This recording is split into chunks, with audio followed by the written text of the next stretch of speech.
Welcome back to the Planet Munch Nutrition and Behaviour Change Programme. This week, we're going to look at some of the common myths around food, nutrition and dieting, and discuss if and why they may be harmful. There are so many myths about food and diets, and that it's sometimes difficult to know what is best for health, sorting the fact from the fiction. Have you ever heard of these statements about nutrition? Have you tried the paleo diet? It's what we always did. What do you think about clean eating? Should I only eat alkali-forming foods? High protein diets are good for us, right? Carbs will make me gain weight, won't they? Kefir will keep my gut healthy and quinoa will make sure I get enough iron. I must detox. I need to drink at least a litre of water a day. We read the papers, watch the news and chat shows on TV, look at messages, clips and videos on social media, and follow fitness professionals and influencers, and there's a different story every day. No wonder we are confused. We can't believe most of what we read or hear about from these sources. We need to put our faith in the people who really know about food and nutrition, and these will be the registered dietitians, appropriately qualified nutritionists, and other professionals who work with families in healthcare and similar settings.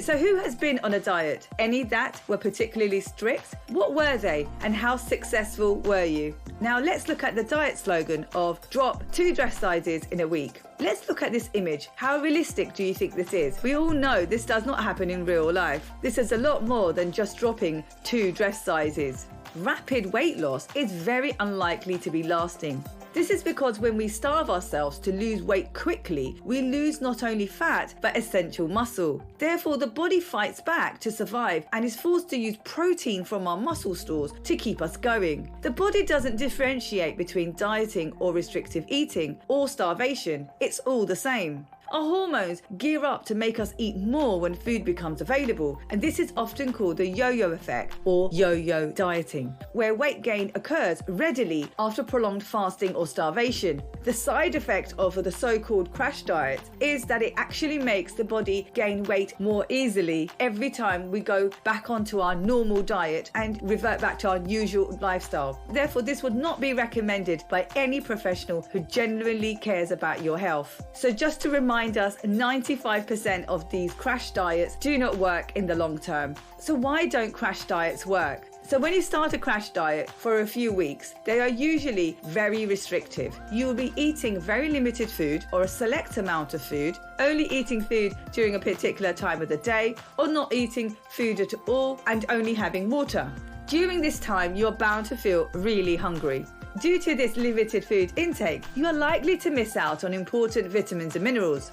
Your body will be short on energy and will need to burn some of the muscle to bridge the gap. As the body thinks it's starving, it will start to hold on to its fat stores, all counterproductive when trying to achieve a healthy level of body fat. During this time, you will crave the foods you're missing out and will feel at best moody, tired and irritable. You may even become deficient in some important nutrients like vitamins and minerals and not feel so well. And if you give in to your cravings, you may feel guilty and have increased anxiety, which can make you feel less well in the long run. If the diet carries on for the long term, you are also more likely to pick up minor infections as your immune system is not working at full capacity.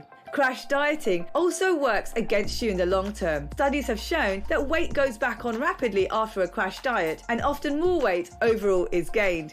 This is thought to be due to the body's defense in case of starvation, or in this case, dieting again. So due to the increased weight gain, we start all over again. It's a vicious cycle and one to be avoided.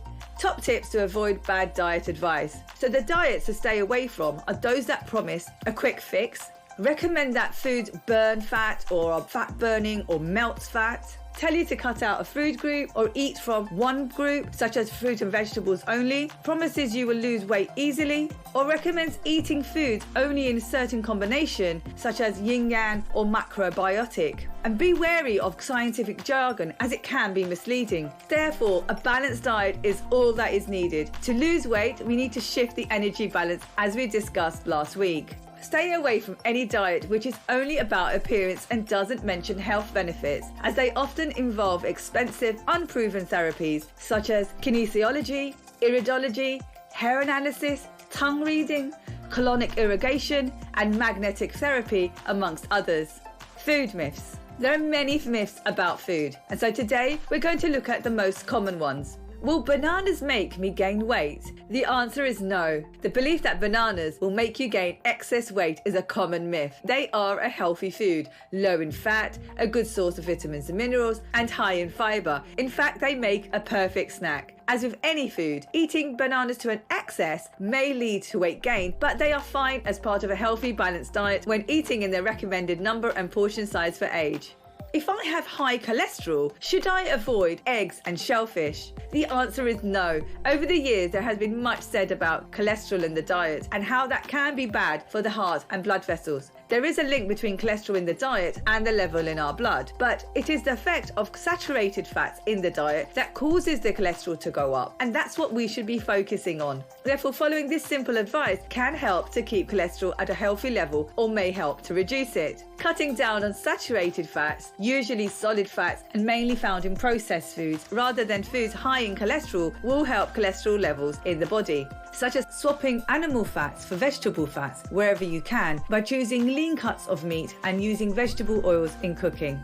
Keep to a healthy weight, keep active, ensure 5 helpings of fruit and vegetables a day, include whole grains such as breads with seeds, brown rice, pasta, etc. Try to have oily fish like herring, sardine and mackerel once a week, and keep sugar intake within guidelines of no more than 5% of total calories. As with all foods, eggs are fine as part of a healthy, balanced diet and can be included every day. Is organic food better for you? Some people say that organic food is healthier. Is this true? The evidence does not support this, but some people do prefer organic foods. It's really a matter of personal choice. Organic foods don't have any extra vitamins and minerals compared to normal foods. The non-organic foods are just as safe as organic foods. Some people say organic food tastes better. However, organic food is much more expensive. And do bear in mind that organic plant-based drinks and alternatives do not have added calcium and vitamin D, which is essential for children's growth and development. But organic food is another option when shopping.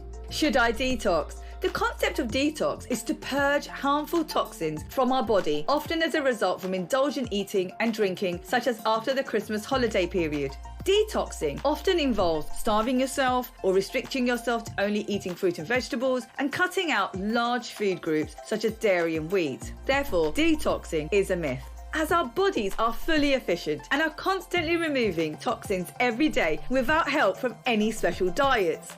Our skin, digestive system, lungs, liver and kidneys all work away every day to keep bugs and toxins out of our bodies by breaking down our food and eliminating waste, meaning you don't need to go on any sort of detox diet as there's nothing left to detox. Therefore, cutting out food or food groups from our diets may lead to deficiencies in essential nutrients and leave us feeling less well, dizzy and weak. What about superfoods? Foods such as blueberries, honey, caffeine, cocoa, kale, pomegranate, green tea, matcha, turmeric, cayenne pepper, and quinoa have had at some point mistakenly been called superfoods. This myth is based on the presence of one or more nutrient or chemical in that food that is known to have a certain effect in the body. Some people use this information to suggest the food has health-giving properties, especially if eaten in abundance. This information at best is misleading, as it encourages people to spend money on foods that simply won't have the magical effect promised, and at worst can be damaging. In some extreme cases, people suffering from serious diseases such as cancer have rejected prescribed medicines and turned to superfoods promoted as cures. There truly is no such thing as a superfood. So let's unpack the concept of superfoods. The super in the word superfood means what exactly? Our bodies need a certain amount of nutrients, therefore eating one food over another can provide too little from our usual food and too much of one given food, which can be dangerous. The concept of superfoods also puts some foods on a hierarchy and suggests that, for example, our usual fruit and vegetables are not enough, which is not true. Food labelled or marketed as superfoods can often be expensive and are not a shortcut to a healthy diet. Essentially, eating both too little or too much of any particular food or nutrients leads to an unbalanced diet. Too little can lead to deficiencies, and too much means we can't store it, so it goes to waste or may even cause damage in our bodies. Therefore, it's better to spend on plenty of fruit and vegetables from the local market, where it's more likely to buy enough to meet your 5 a day than to spend one punnet of very expensive berries. Remember, facts stated about superfoods are often false. as 130ml shot of wheatgrass juice is not nutritionally equivalent to a portion of vegetables, such as a floret or two of broccoli or a tablespoon of spinach, which contain more folic acid and vitamin C than 30ml of wheatgrass juice. But how do some people still lose weight following diets such as keto, intermittent fasting, focusing on macros, or high protein diets, etc.? These diets are usually promoted with buzzwords such as to be able to help polycystic ovarian syndrome, reduce insulin resistance, control blood sugar levels, balancing hormones, and suppressing appetite. So when you look closely at these diets, it may appear to be healthy. However, if you look at the principles of healthy eating, such as eating 3 meals per day, eating foods high in fiber with a focus on whole grains, promoting plant-based foods, eating 5 a day, eating healthy fats such as oily fish, eating lean proteins, and avoiding foods high in sugar, avoiding foods high in fat, and avoiding processed foods, along with the inclusion of fitness and exercise. These principles, or litmus tests of healthy eating, comes from the Mediterranean diet, where many years of research has shown that this diet is linked to lower risk of heart and blood vessel disease, along with other health benefits. On close inspection, when comparing these diets to the healthy eating diet shown in the Eat Well guide, gaps and nutritional pitfalls are possible, as often these diets focus on a particular food group, may avoid a particular food group, may promote a supplement or superfood, may encourage excessive exercise, or have a strict timing of eating. The energy intake may be too low, such as a calorie intake below 1,200 calories per day, and the diets may require supplements to compensate for the nutritional imbalance, and therefore these diets then become questionable. The key to identifying if these diets are fads is to find out who is promoting them. Ask yourself, are they promoted by fitness experts, fitness influencers, celebrities, osteopaths, chiropractors, nutritional therapists, along with some medical professionals, as opposed to registered dietitians? Often these diets are popularized with the guise of health, but actually for profit that could lead to a content creation on social media or a sale of a new book. Essentially, a healthy diet is a balanced diet, which is balanced with physical activity. Behavior change. What's my goal? We've been thinking about healthier goals for your child and family over the last few weeks. If you have been setting SMART goals through the program, that is great. Keep up the good work. Remember to reward yourself for the effort. If you have not managed to set a goal or have been able to keep one, then now is the time to think about one small step that can help you meet a SMART goal. Here are some examples of some simple goals to help you feel healthier, but you may have other ideas too, such as take part in a walk for charity, to play active games with my toddler for 3 hours every day, to learn 3 new low-fat recipes by the end of the Planet Munch training program, to walk the school run instead of driving or getting the bus, to lose half a stone over the next 2 months, or try and eat 2 extra pieces of fruit or vegetables per day. Using the goal setting sheet to consider a smart, healthier lifestyle goal for yourself, your child, and your family. If you have been finding this difficult, have a chat with those in the group who have been meeting their goals and ask them what was the first step they took to achieving a SMART goal. Next week, we will discuss bumps in the road and explore when it is difficult to keep to your goals and how we can work around this. Well done for completing week 10.